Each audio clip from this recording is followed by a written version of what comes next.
Hi, I'm Linda. And I'm Sarah. Are you ready? Oh yeah, I'm ready. Let's get relational.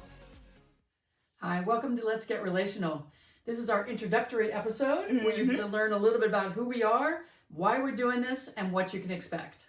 Yeah. So we have gone through a lot in our own relationship as well as in our personal relationships.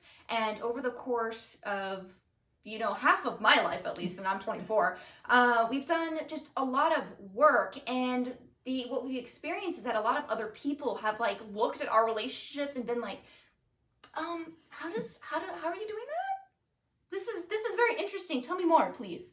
So with that in mind, we've had so many people come to us and wonder how do we make this relationship work so well, and how are we taking what we've learned as well and bringing that to our other relationships. So we figured it might be good, especially during this pandemic, since this is when we're starting it, to kind of talk about how we've grown as people and learned how to better not only our relationship as a mother and daughter, but take what we learned from that and move that into helping better all of our other relationships with our friends, with romantic partners, potential partners,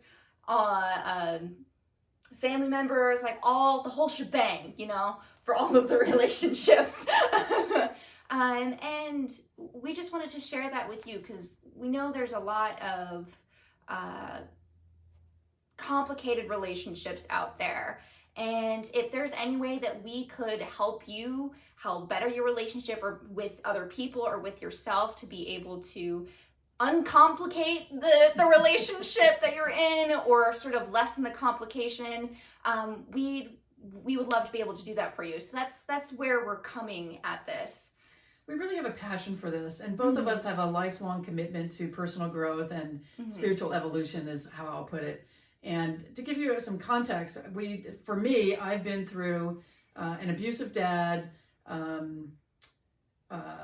not very much money growing up, having to put myself through college and graduate school, difficult circumstances that I had to overcome to become who I was. So at a very young age, I started doing that kind of work.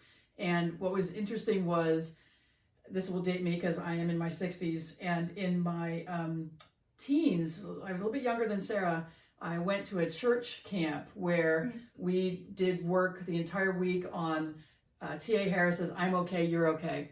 So that was my first big introduction to personal development and really deciding who you wanted to be in the world and creating your life the way you wanted. It was my first introduction to, no matter what the circumstances around you are, that when you can love yourself and accept yourself, that you can do anything and you can be anyone you want to be.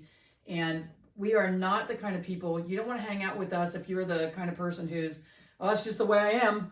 I got a temper and that's just the way it is. It's like, well, no, they're not the kind of people we usually surround ourselves with. For us, it's not about heavy personal growth all the time. It's not drudgery. But it's about how do we feel more expansive given what we've been through. So I've been through a divorce of my parents. I've been through a divorce of a long-term relationship. I've been through estrangement from stepchildren I raised. All kinds of things that have really put me through the ringer. And as a course of all of that, we had a very close relationship, and that got a little bit damaged and a little bit off course during the course of a breakup with her other parent. Yeah. And so that's a lot of what has fueled our work together is to make sure that we're solid. Yeah, so for me, I was the middleman basically once the divorce happened, and I was 15 at the time, only 5 months away from being 16, but why is that important? I don't know. But I was a middleman, and I was being pulled more in one direction because I had a parent that was probably, I think, greatly hurt in a lot of ways by the split, and so tried to turn me against my mom. And in the course of that, I was started to wonder if what I thought was really true, what were my thoughts, what weren't my thoughts. Was I just cuckoo for Cocoa Puffs? I was like lost, and I was incredibly depressed. And I just didn't know what to do, and it ended up with me breaking down in her living room like 5 months later, and just asking her, like, I don't know what is true anymore. I don't know what I'm thinking anymore, and what is actually mine or what someone else has told me to think. And so that was the turning point for me, where I decided I wanted to go to regular, like, talk therapy. I also did somatic therapy, which is like the body work. And from there, it just became a progressive personal growth journey to really focusing on coming into my own power and being able to fully realize, like, who I am as a person and who I want to be in the world, and not be so affected by what other people want me to be or how they want me to see other people. Like, no, I'm my own person. I have my own mind. I have my own opinions, and I can roll with that. And I wanted to have my own power. I wanted to be able to stand up for myself. And that carried me forth through other tumultuous situations with that same parent, to get to the point where I am now. And at this point, there was a really toxic relationship with them, where I had to metaphorically close the door on that relationship. So I don't have a really much of a relationship with that parent anymore, because I needed to do that for myself. And with doing that, I don't think I would have become the person I am right now, being able to do this let's get relational thing with my mom, if I hadn't done that, because that is what gave me the space to really grow even more and to fully expand into really who I wanted to become. Yeah, and one of the things I would say through that whole experience that really stands out for me was that I felt very victimized. She felt very victimized. Mm-hmm. It was really not a great situation. And what I did for our relationship was I took a stand for our relationship. Mm-hmm. And I said, before this happened, we were really close, and I'm not willing to let that go. Mm-hmm. And we can't work on that if we can't figure out how to be together and work through things. It's not going to work for you to not spend time with me, because mm-hmm. there was some pressure to not spend time with me. And I said, that's just not going to happen. Mm-hmm. We'll figure out a way to make it work that feels good to you. Yeah. And then we'll go from there. And so I enrolled her in talk therapy and somatic therapy, later in breath work. And, she's been doing a lot of really incredible work for herself. I'm so proud of her as a 24-year-old to have had this kind of exposure, and then to welcome it into her life and decide that she's going to have her life be different, and she's going to create the life that she really wants. And so for me, it's been about how do we create the relationship we really want. Mm-hmm. And that's really spilled over into every other relationship in my life, and I think in yours too. Yeah. So just that opportunity to deeply look at how we feel about ourselves. So there's no way I could have done the work I did with her if I hadn't done work on myself. And there's no way she could have done the work with me without doing the work on herself. Yeah. And that's the starting point there, is to really look inward first before looking outward. Because a lot of issues, at least that I had, that were triggered during this whole process of the splitting of parents, was I'm adopted, and a lot of people who are adopted have really deep abandonment wounds.